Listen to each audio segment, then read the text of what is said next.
Thanks for checking in with us here at Orlando Experience as we take a look at a construction update for the new Sesame Street Land that's coming to SeaWorld Orlando in 2019. This new land will include 6 new Sesame Street themed rides, including Elmo's Choo Choo Train, Cookie Drop, Abby's Flower Tower, Super Grover's Boxcar Derby, Big Bird's Twirl and Whirl, and Slimy Slider. Other additions to this area will include a wet and dry kids play area, a show venue, and a first for SeaWorld Orlando, a new daytime parade.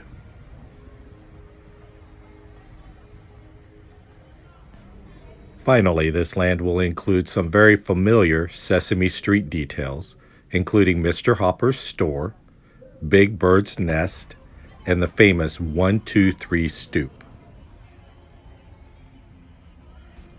All of this will be available to guests starting in late spring or early summer of 2019 at SeaWorld Orlando.